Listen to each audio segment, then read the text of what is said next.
Oke, selamat pagi di hari Senin ini. Assalamualaikum warahmatullahi wabarakatuh.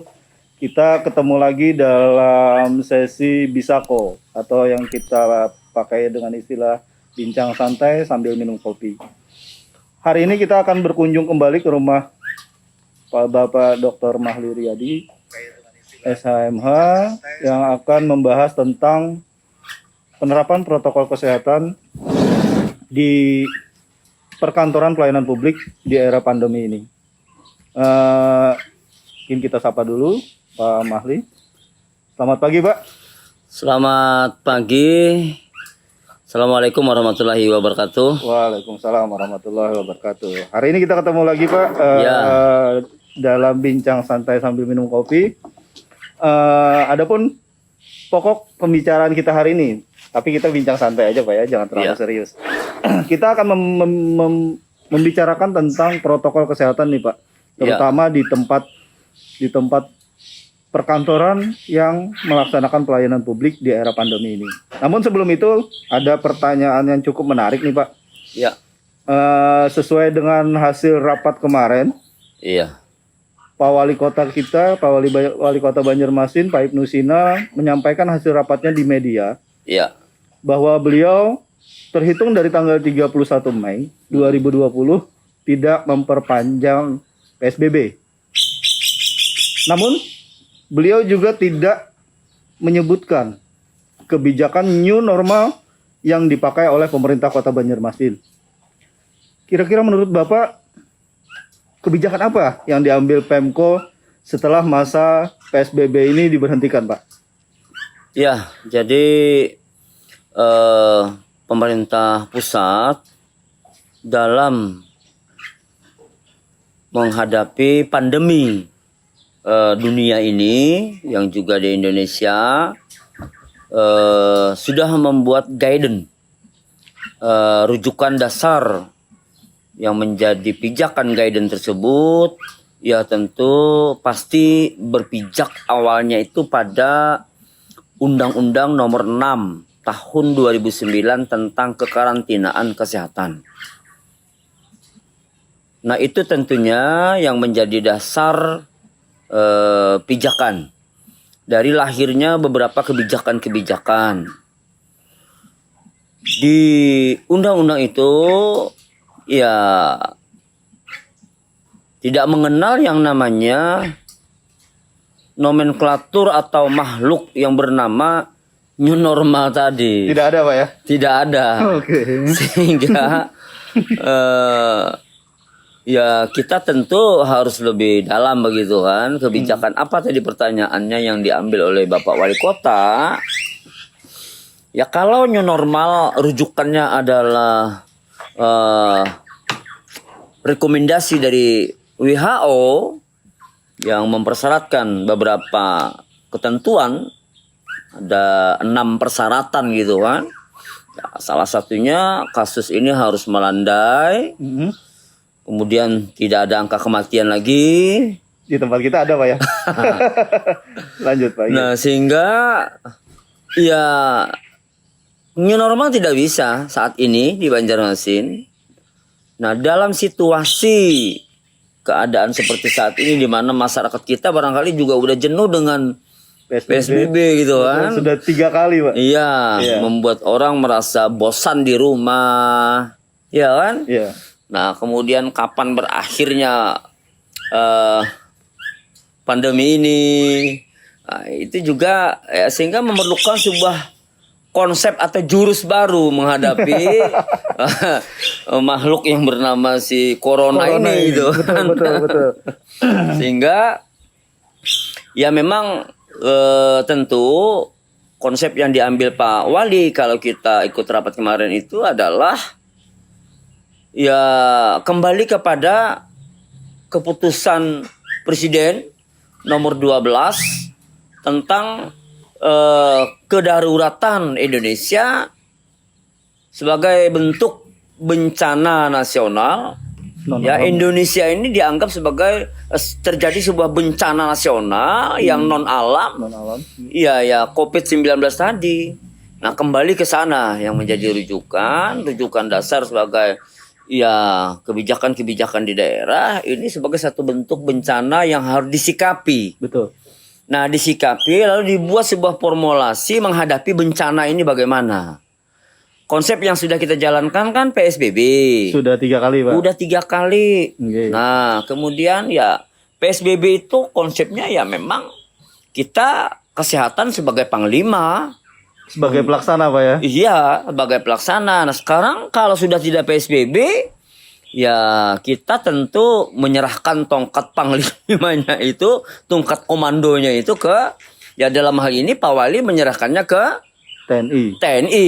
Karena Presiden juga memberikan amanatnya kepada TNI Polri, Pak ya. Betul, Panglima Besar TNI kan Presiden. Betul. Nah, memerintahkan kepada TNI yang memegang komando Sebagai pelaksana penegakan disiplin protokol kesehatan dimanapun itu, Pak ya. dimanapun itu di seluruh Indonesia. Jadi mereka yang bertugas mengawasi. Ya, nah jadi dalam penegakan disiplin ini tentu ya kita tunduk patuh apa yang menjadi arahan-arahan SOP yang nantinya dalam pelaksanaan teknis penertiban masyarakat itu Pak Dandim yang mengendalikannya.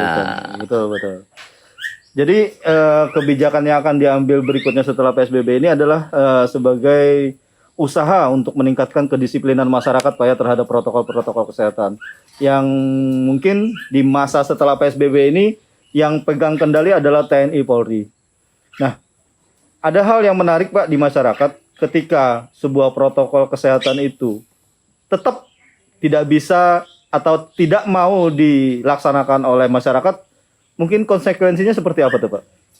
Ya, jadi karena memang penegakan disiplin ini yang tadinya dikendalikan oleh Satpol PP bersama-sama dengan kita-kita yang sudah mengedukasi kepada masyarakat, dievaluasi belum terasa maksimal perubahannya. Ada sih perubahan pasti, tapi tidak menyeluruh. Artinya belum mampu mengalahkan corona, sehingga tongkat komando tadi diserahkan ke TNI. Nah, itu tentu ada alasan yang tadi kita kemukakan. Kenapa pertanyaannya misalnya harus ke TNI itu kan? Betul. Kenapa sekarang yang TNI yang pegang, Pak? Betul, Pak. Nah, jadi ya karena masyarakat kita ini ya khususnya barangkali di Banjarmasin, ya kalau yang tadi yang menegakkan disiplin itu kita yang bajunya warna coklat muda gitu kan. Nah, beda tentunya kalau disiplin itu ditegakkan dikomandoi oleh yang berbaju doreng gitu kan. Beda karena memang sudah terbentuk kedisiplinan pada TNI itu sudah tidak diragukan lagi. Betul. Nah, seperti itu. Itu jadi kembali ke pertanyaan dasar tadi. Apa tadi pertanyaan? Ketika masyarakat tetap tidak bisa disiplin nih, Pak. Ya. Konsekuensi apa yang mereka dapatkan? Konsekuensi ya kalau tidak disiplin, nanti protokol di TNI bisa saja TNI mengembalikan orang tersebut ke rumahnya. Artinya ketika di jalan raya ditemukan atau di pasar-pasar karena memang fokus penegakan disiplin ini ada di fasilitas-fasilitas umum, ya terutama di pasar-pasar. Itu yang menjadi sentral penegakan disiplin protokol kesehatan ini. Jadi kalau di pasar ditemukan penjual, pemilik toko atau penjual itu tidak bermasker, ya teguran lisan itu yang pertama tentu. Jadi langkah-langkah persuasif ya dihimbau kembali agar tetap menggunakan maskernya. Jadi langkah-langkah teguran lisan barangkali itu pasti didahului gitu kan. Betul. Nah, kemudian ya kalau memaksa atau bahkan melawan, Ini tentu bisa dalam tahapan-tahapan pencabutan izin. Usahanya Pak ya? Iya, usahanya. Kalau itu pada tingkat yang sudah melawan gitu kan. Lalu sekarang pertanyaannya, yang dilakukan TNI dalam upaya penegakan disiplin ini tadi, landasan dasar hukumnya apa gitu kan? Itu yang ingin saya tanyakan sebenarnya Pak. Ya, karena ini masih berkaitan dengan pandemi. Undang-undang tadi. Iya, lalu rujukan cantolannya ya tetap ke-6 2018.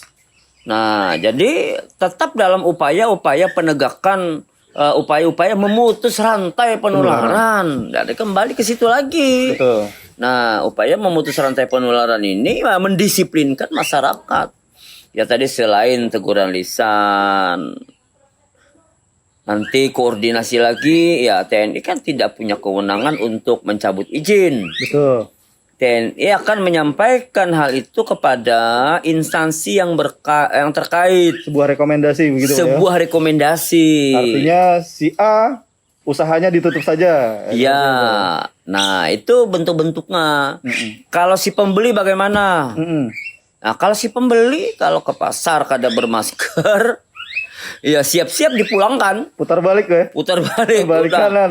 Balik kanan. Kenapa tidak bermasker gitu kan? Nah, itu. Jadi perlu diingat warganet, artinya setelah masa PSBB ini akan ada usaha peningkatan disiplin terutama dalam protokol-protokol kesehatan. Misalkan seperti Pak Mahli tadi bilang, apabila Anda semua nanti yang akan pergi ke pasar berbelanja tidak menggunakan masker, siap-siap Anda akan diputar balikan atau dibalik kanankan atau disuruh pulang oleh petugas TNI dan Polri yang berjaga di sana. Oke, kita lanjut nih Pak sekarang. Ya. Apa boleh dikatakan nih Pak, dalam usaha peningkatan kedisiplinan protokol kesehatan ini akan berimbas pada penurunan kasus kita Pak?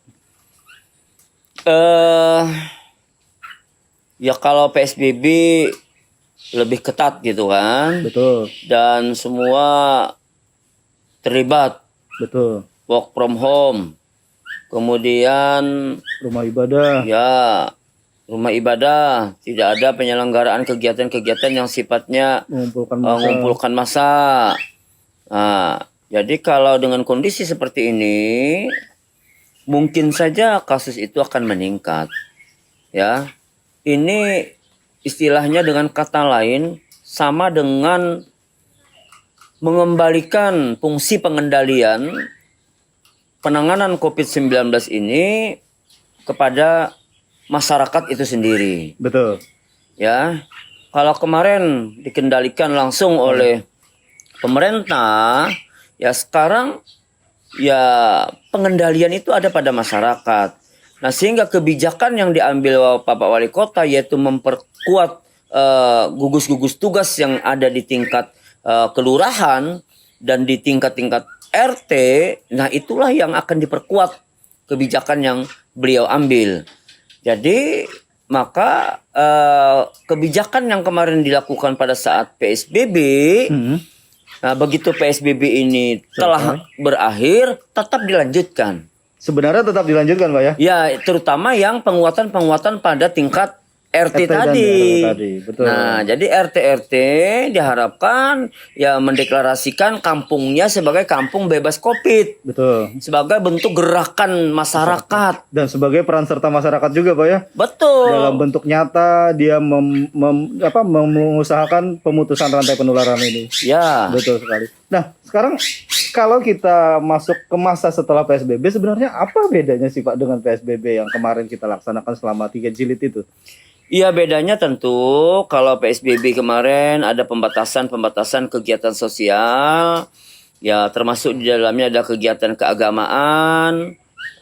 Sekarang ini kegiatan keagamaan dilonggarkan sesuai dengan surat edaran Menteri Agama. Betul, ada surat. Kemudian disepakati juga kemarin adanya kearifan lokal di Banjarmasin, memberikan satu contoh masjid yang mengelola sholat berjamaahnya dengan protokol kesehatan per kecamatan. Di tingkat kecamatan ada Iya. gitu Pak ya? Di tingkat kota ada seperti itu? Betul. Oke. Nah, jadi bagaimana contohnya pelaksanaan ibadah dengan protokol kesehatan. Jadi itu yang bedanya. Kemudian pasar. Tidak ada lagi perbedaan antara pasar primer dengan pasar sekunder. Semua sama buka Pak ya? Semuanya boleh buka, tetapi tetap wajib Menerapkan. melaksanakan protokol kesehatan. Nah, sekarang tadi kembali lagi, siapa yang mengawasi itu kan? Betul. Nah, ya, yang mengawasinya yaitu ya Pak TNI tadi. Ya tentu tidak sendiri, barangkali TNI akan melibatkan juga Polri dan dibantu oleh Satpol PP. Betul. Jadi seperti itu. Jadi kebijakan yang akan diambil ini mungkin kita lebih melibatkan kepada peran serta masyarakat tadi Pak ya. Iya. Apabila masyarakatnya mau diajak disiplin, apabila masyarakatnya mau mentaati semua aturan protokol kesehatan, insya Allah mungkin penurunan kasus di Banjarmasin akan terjadi Pak ya. Ya, kita optimis. Optimis Pak ya. Kalau misalnya tadi ini tongkat komandonya TNI gitu kan. Betul. Nah, masyarakat taat dengan ketentuan itu, ya kita yakin bahwa ini akan terjadi penurunan. Penurunan, ya ditambah lagi misalnya ya gerakan-gerakan yang masih dilakukan oleh Dinas Kesehatan secara masif untuk trackingnya, Betul. penanganan pasien-pasien yang sudah positif itu dilakukan karantina, ya kan? Iya. Ya, maka akan membuahkan hasil yang sesuai dengan harapan kita, penurunan kasus. Oke, terlepas dari kebijakan apa yang diambil tadi, istilahnya juga kita mungkin belum ketemu Pak ya. Ya. Jadi kita lanjut ke pokok bahasan kita atau pokok pembincangan kita, yaitu tentang protokol kesehatan di perkantoran, terutama perkantoran pelayanan publik. Nah, sebenarnya secara epidemiologi lagi, secara etimologi Pak, Ya. protokol kesehatan itu apa sih Pak sebenarnya Pak? Ini jadi secara etimologi protokol kesehatan itu sebenarnya merupakan guidance untuk orang bisa menyesuaikan keadaan seperti saat ini. Keadaan seperti saat ini bagaimana? Ya, keadaan seperti saat ini di mana kita hidup di tengah-tengah virus corona. Nah, karena kita sudah bosan dengan keadaan-keadaan orang dikurung di rumah, Betul. gitu kan? Betul. Nah, sekarang orang harus beraktivitas, Ya, sehingga terbitlah keputusan Menteri Kesehatan nomor 328 tahun 2020 yang memberikan guidance tadi yang disebut dengan protokol tadi, protokol kesehatan. Nah, protokol kesehatan itu pada hakikatnya sebenarnya mengajarkan atau memaksa orang untuk disiplin. Disiplin untuk hidup sehat sesuai melawan Corona tadi, corona. Jadi disiplin hidup sehat melawan corona. Nah, jadi itu sebenarnya clue-nya. nah itu Pak. Kata kuncinya. Nah, jadi apa sih yang harus didisiplinkan? Nah, sekarang kembali kepada kata disiplin tadi Pak. Ya, Apa yang harus kita disiplinkan? Apa yang harus kita disiplinkan dalam kehidupan kita di masa-masa corona ini? Karena kita hidup sekarang berbeda Pak ya dengan masa-masa yang lalu. Betul sekali. Yang dulunya nggak ada virus, sekarang ada virus. Makanya kita harus disiplin seperti itu Pak ya. Ya. Oke, sekarang lanjut Pak, silakan. Jadi disiplin yang kita inginkan itu disiplin hidup sehat di masa corona. Disiplin hidup sehat di masa corona. Seperti Ya. apa tuh Pak?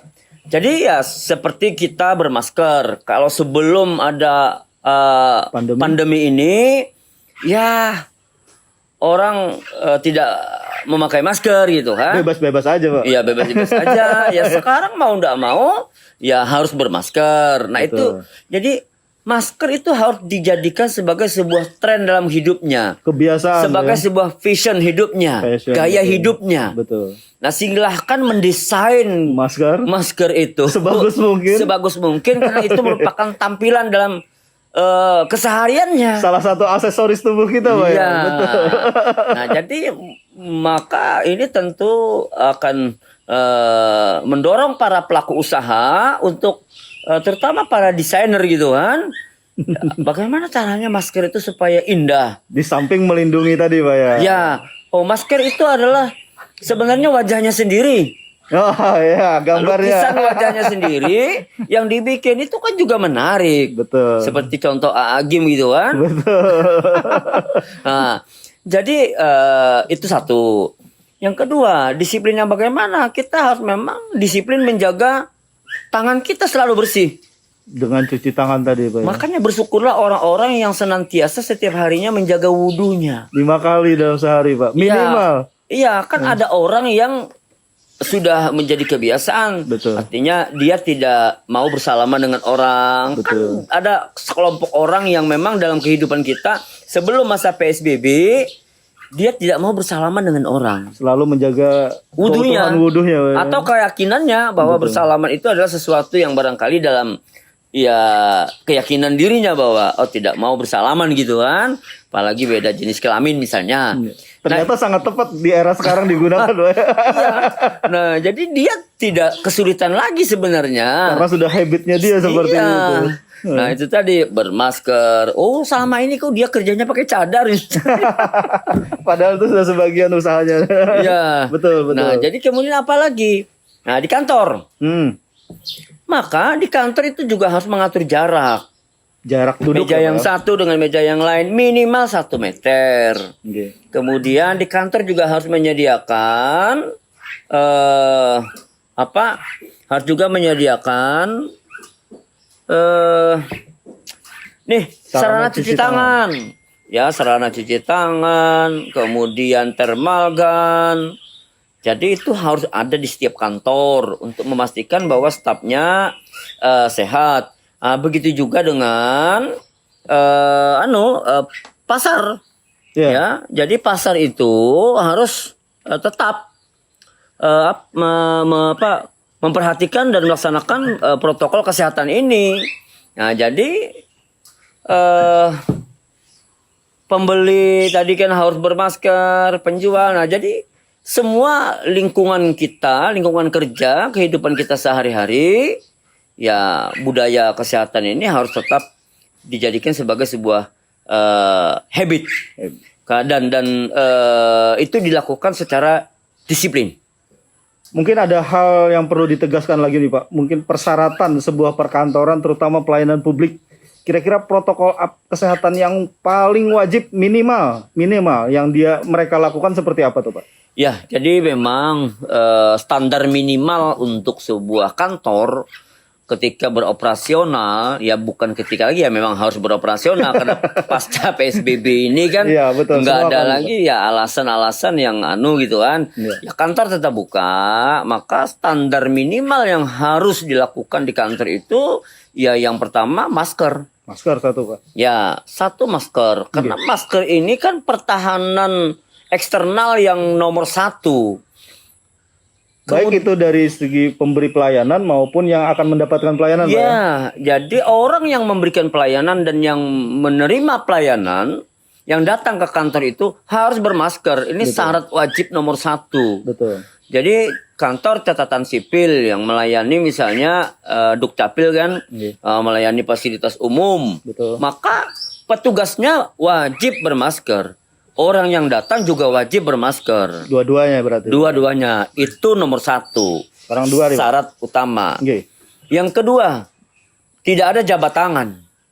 Sama sekali Pak ya. Sama tidak ada sekali bersentuhan tidak ada atau kontak bersentuhan, ya di physical distancing. Itu harus betul-betul diterapkan dengan jarak juga 1 meter. Minimal. Nah, kalau kita ini kan 1,5 meter nih. Ya, betul. Ya. 1,5 meter Ya, jauh. saya dengan Mas Sapar ini 1,5 meter nih. Jauh. Jauh. Jadi minimal segini kita bisa berbicara Pak ya. Iya. Nah, jadi Mas Sapar pakai masker. Betul. Saya tidak pakai masker karena Anda bermasker. Betul. Nah, Jadi saya tetap melindungi diri anak saya dan saya pun juga melindungi Bapak seandainya saya terpapar seperti itu. iya. Jadi begitu. Kemudian Yang ketiga nih Pak. yang ketiga, ya selain menjaga tangan tadi, kebersihan tangan ya, 1 masker, kebersihan tangan. Yang Betul. ketiga itu menjaga jarak. Jaga jarak. Nah, physical distancing tadi udah kita sebutkan. Mm. Jadi jaga jarak ini sangat penting sekali. Betul. Ya, jadi pelayanan publik dengan jarak 1 meter, ya itu protokol yang paling minim. Kemudian yang keempat nih, Ya. ini juga penting. Kebersihan meja kerja. Nah, itu dia, Pak. Ya, kebersihan meja kerja, keyboard, gagang pintu. Karena itu bisa jadi sumber penularan juga, Pak ya. Iya, jadi orangnya nggak bersalaman, tapi pintunya buka tutup bergantian yang megang. Kita nggak tahu pintu itu sudah terpapar atau belum. Iya. Jadi itu harus dilakukan oleh cleaning service secara terus-menerus.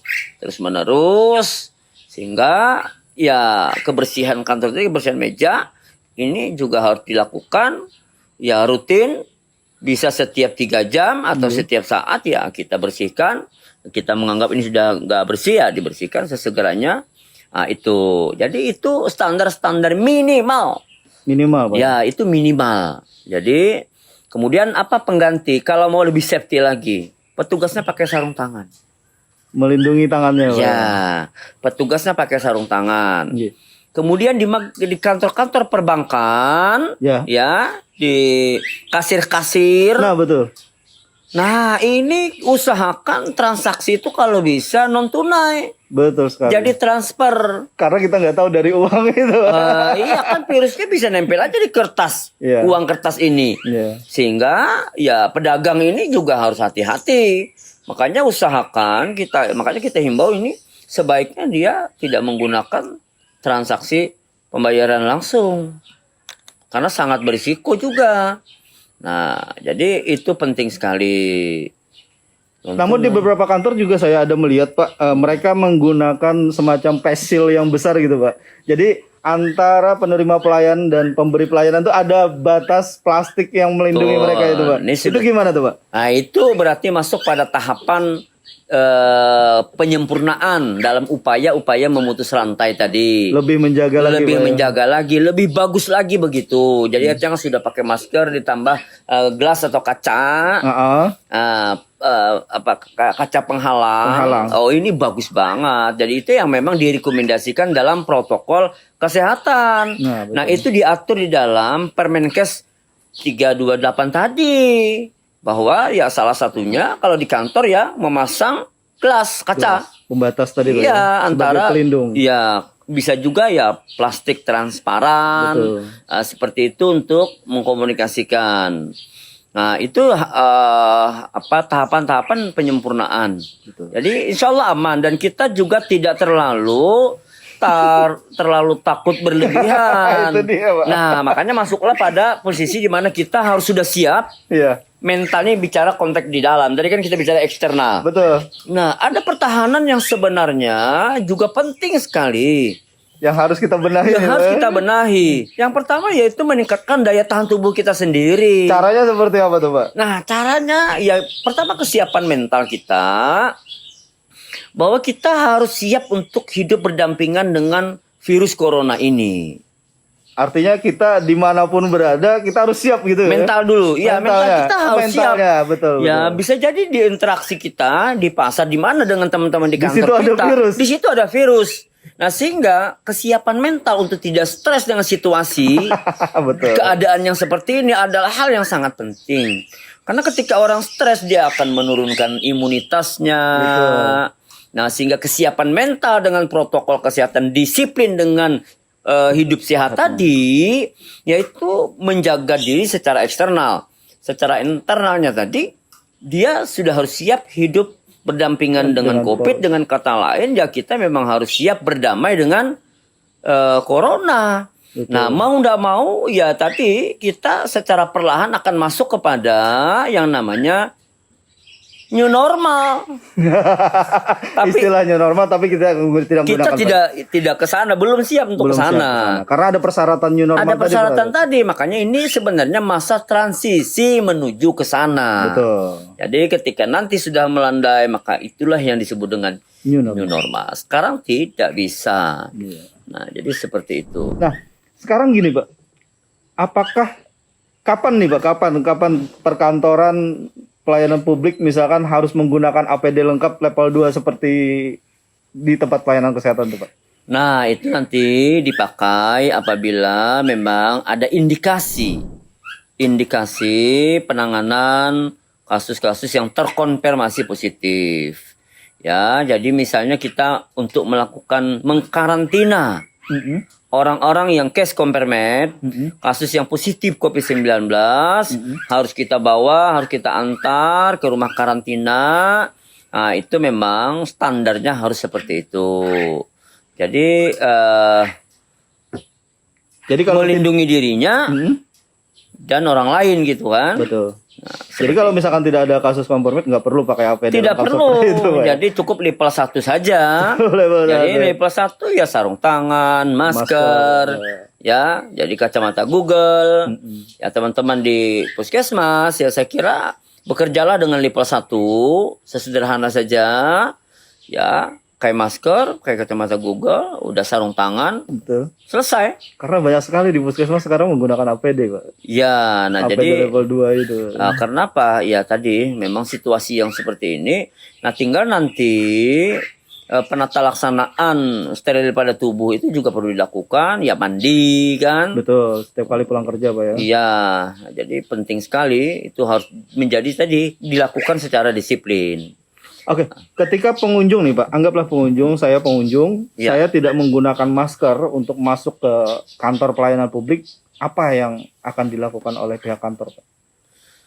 Ya kantor tentu ya yang pertama melengkapi orang tersebut dengan memberikan dia masker. Kalau misalnya datang dia tidak pakai masker, ya saat ini seharusnya masyarakat kita sudah tahu, tidak ada istilah tidak tahu betapa masker itu menjadi sebuah keharusan ketika dia bepergian kemana saja. Betul. Nah, jadi saya kira itu kalau ke kantor mungkin tidak kita temukan ya di era sekarang di mana orang sudah tahu sudah bahwa Mungkin masker ke pasar kali, Pak ya. ya mungkin ke pasar atau ada memang berani melawan yang selama ini gitu kan. Nah, itu dipulangkan. Ya. Jadi rasanya untuk edukasi masker ini kita sudah lama sekali, Pak ya. Sudah masif sekali. Rasanya hampir tidak ada lah dikatakan orang nggak tahu sekarang harus pakai masker seperti itu. Jadi kalau kita misalkan masih lihat orang yang tanpa masker itu rasanya gemes banget loh, Pak. Memang kayaknya nantang banget ya. Iya. Orang-orang seperti ini kayaknya yang harus perlu ditingkatkan disiplinnya lagi. Iya. Seperti itu. Sambil minum. Rom, minum Rom.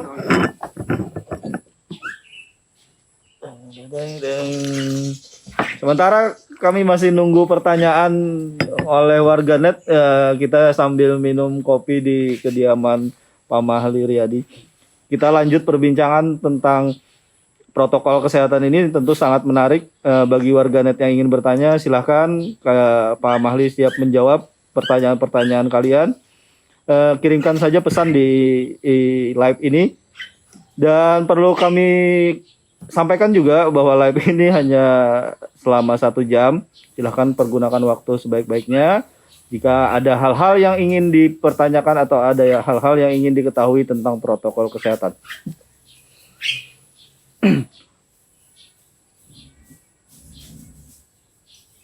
Kalau di perkantoran nih Pak, kalau di perkantoran, apa mungkin sebagai pengawas pelaksanaan disiplin protokol kesehatan tadi juga terlibat TNI dan Polri Pak? Dalam penegakan disiplin protokol kesehatan tadi. Ya, jadi begini, Bapak Wali Kota itu sudah menunjuk TNI, dalam hal ini Pak Dandim dalam mengawal pelaksanaan protokol kesehatan. Betul.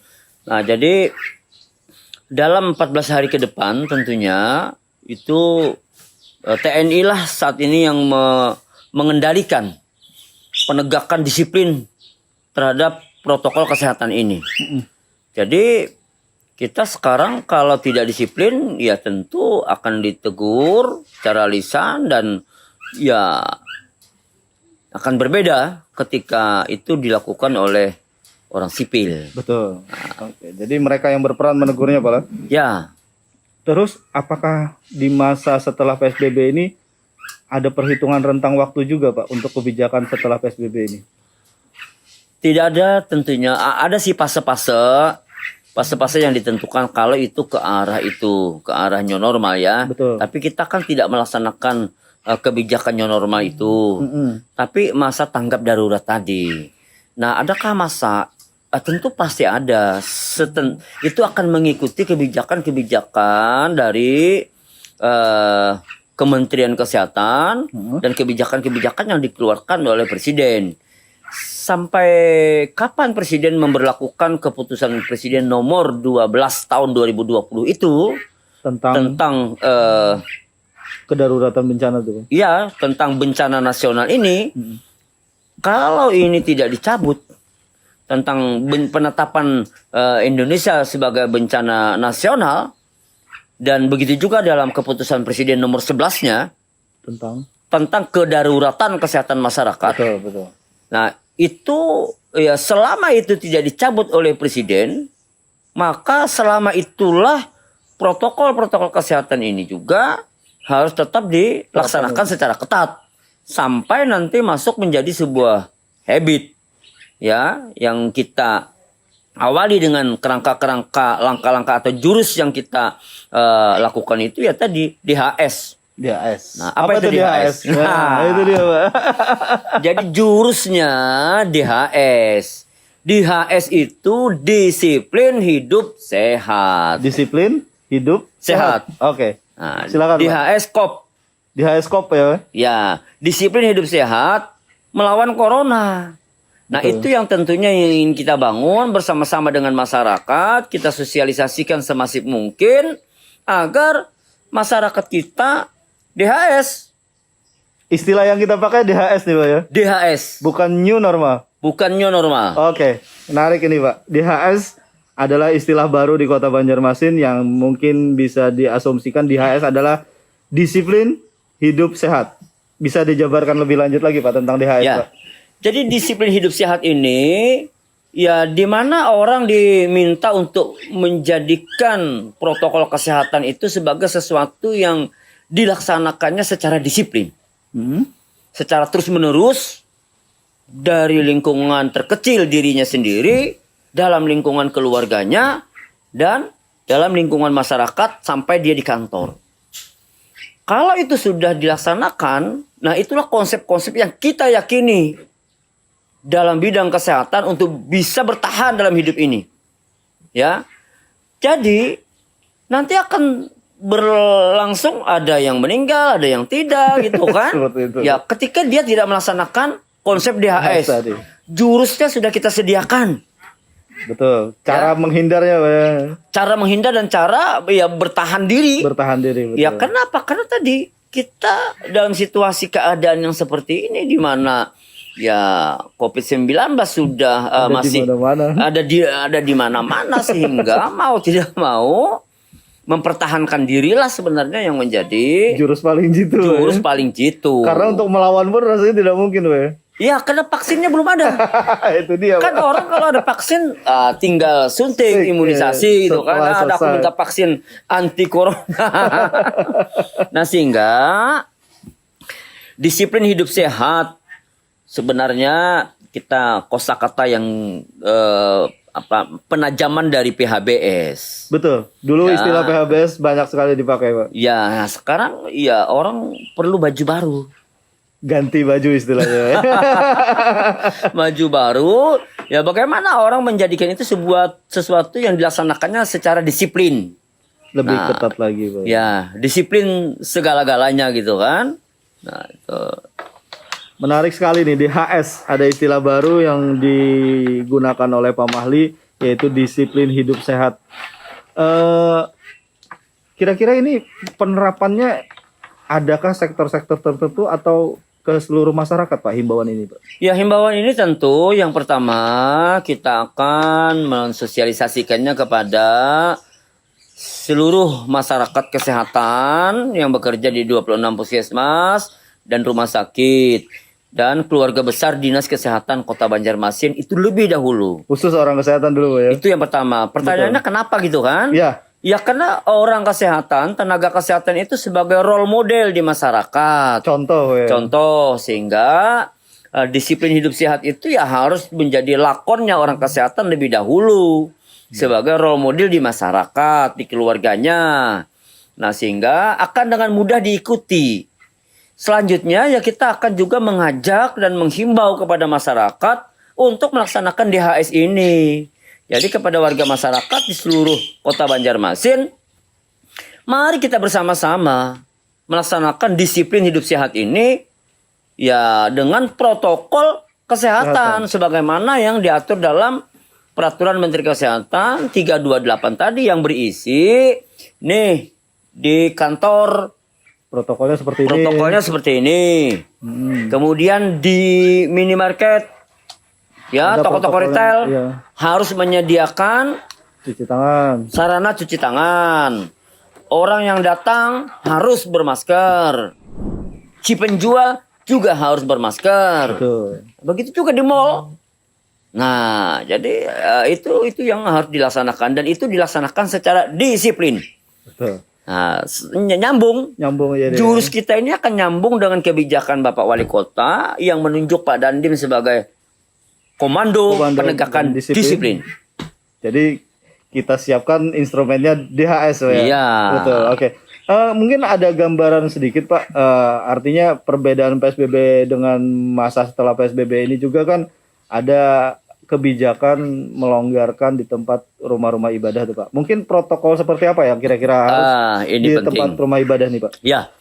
Jadi untuk tetap melaksanakan DHS ini kan menjadi kebijakan di mana-mana. Disiplin hidup sehat di masjid. Betul.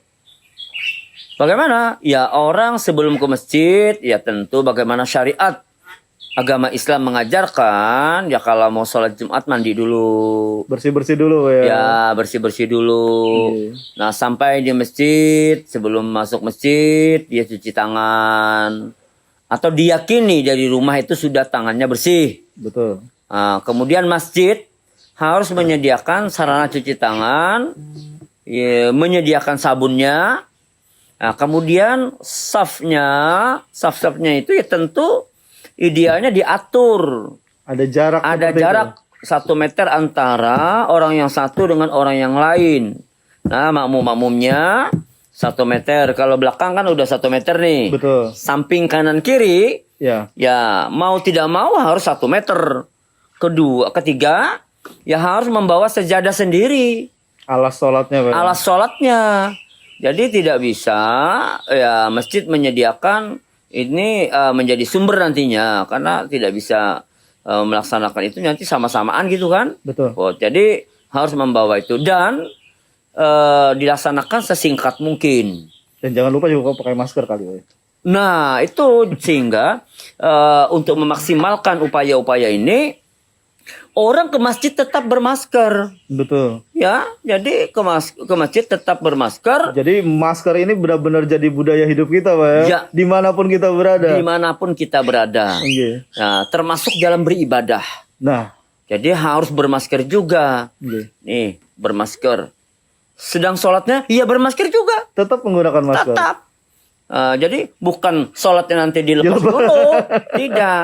Siapa yang menjamin bahwa sedang sholat tidak ada yang batuk? Betul. Banyak Pak batuk orang Pak. Nah, sekarang kan data kita menunjukkan bahwa data OTG, OTG itu kan jumlahnya 700 lebih nih di tempat kita. Betul. Orang tanpa gejala, padahal dia adalah positif. Nah, sewaktu-waktu dia batuk. Iya. Nah, sedang sholat batuk. Sedang Ketika sujud. dia batuk, ke tetangga sebelah nih kanan kiri kan. Masih ada kemungkinan menularkan Pak Masih ya? ada kemungkinan menularkan sehingga ketika sholat pun maskernya tetap dipakai. Jadi ini yang tentunya tugas kita untuk menyampaikan kepada masjid-masjid. Mensosialisasikan. Ya makanya kita berharap Promkes